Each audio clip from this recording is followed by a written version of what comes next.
रंग तुमने दिखाया, औकात मैं दिखाऊंगी, बस थोड़ा इंतजार तो कर। No desvíes la mirada. धीरे धीरे समझ आ रहा है कि पति के पैसों पर ऐश करने का आइडिया इतना भी बुरा नहीं था। मुझे बेचारी बनने से ज्यादा विलन बनने में मजा आता है।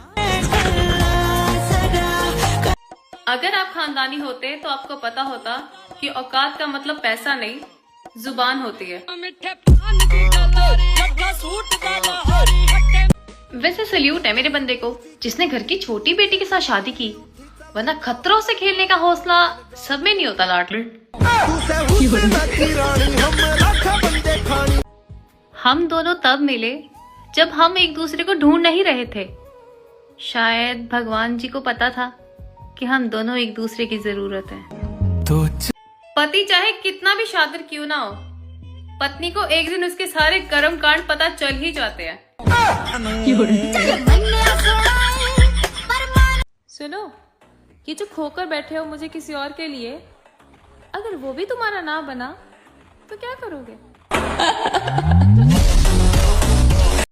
मैं कपड़े के ऊपर दाग बर्दाश्त नहीं करती, और तुम और तुम्हारे एरे गहरे नथु गहरे आके मेरे चरित्र पे दाग लगाएंगे और मैं बर्दाश्त कर लूंगी। Are you out of your mind babe? जहां तक मुमकिन था तुम्हारे पीछे भागी मैं, अब इससे आगे तुम्हारी बदनसीबी कि तुम्हारी जिंदगी में मैं नहीं हूँ। तुम्हारे बिना मैं किसी और की कैसे हो सकती हूँ? तुम खुद सोचो, कोई है क्या इस दुनिया में तुम्हारे जैसा प्यारा सा?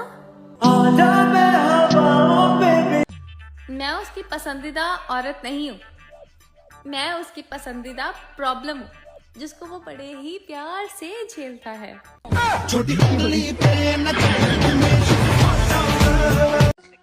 मेरा फोन हमेशा मेरे हाथ में रहता है। अगर तुम्हें लग रहा है कि मैं तुम्हें इग्नोर कर रही हूँ तो बिल्कुल सही, मैं तुम्हें इग्नोर ही कर रही हूँ। मेरी जान प्यार करती थी तो फिक्र करती थी, अब नफरत करती हूँ इसलिए तेरा जिक्र भी नहीं करती।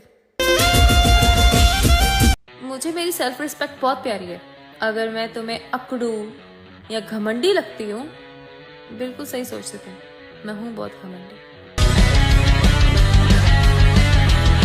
देख बहन, कर्मा के सहारे क्यों रहना है, ऑन द स्पॉट गाली देकर आया कर, रिग्रेट नहीं रहना चाहिए लाइफ में भाई। देखो, बंदे के छोड़ते टाइम लड़कियां इसलिए नहीं रोती कि वो उसको चाहती हैं वापस। अरे भैया वो नहीं चाहिए उनको, क्यों? क्योंकि उनको पता चल गया कि हाँ तुम कितनी औकात के मालिक हो। वो इसलिए रोती हैं कि हाँ हमारी फीलिंग्स, हमारा टाइम हमने गलत बंदे पे इन्वेस्ट कर दिया। और हाँ, कल को अगर तुम्हें ये एहसास हो कि यार तुमने क्या खो दिया, तो वो तुम्हें सोचो यार उसने मुझे कितना रो रो के पाने की कोशिश कर रही थी। देखो, this is called acting. Acting तो हम लड़कियों के वैसे भी खून में कूट कूट के भरी हुई है। तो इतना ना सोचो यार वो मेरे लिए मर जाएगी, वो कर लेगी। उसको सिर्फ एक ही चीज का अफसोस है कि गलत बंदा मिल गया। इस चीज के लिए रोती कि हमें वो बंदा वापस चाहिए। नहीं चाहिए रे भैया, इतना तो तुमको जान ही चुके हैं कि जिसके पास तुम जाओगे वो भी, उसका भी जिंदगी नष्ट ही होने वाला है। तो इतना अपने दिल पे मत लिया करो, तुम इतने इंपॉर्टेंट नहीं हो। अगर तुम एक बार अपनी औकात दिखा चुके हो तो लड़की जान चुकी है। लड़की तुम्हें पहले ही जान चुकी थी, इसलिए तुम्हें वापस पाना नहीं चाहती। चल माना मैं जिद्दी हूँ, गुस्से वाली हूँ, बदतमीज हूँ, पर धोखेबाज तो नहीं हूँ ना तेरी तरह।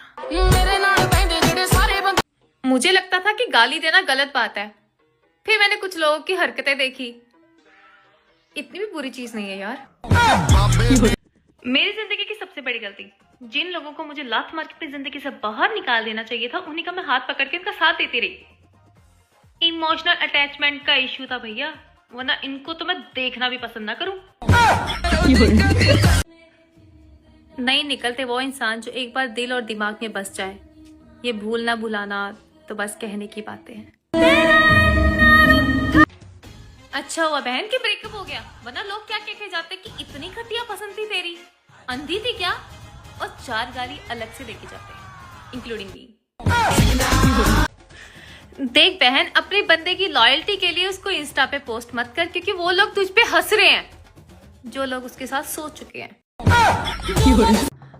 मैं और जेलस भाई मैं खुद से अच्छा किसी को मानती नहीं, तो जेलस होने की तो बात ही बड़ी दूर की है। कभी कभी भगवान भी मौका देते हैं हिसाब चुकता करने का। दुआ करना कि वो मौका कभी मुझे ना मिले, वरना छुप कर रोने का मौका भी नहीं मिलेगा तुम्हें।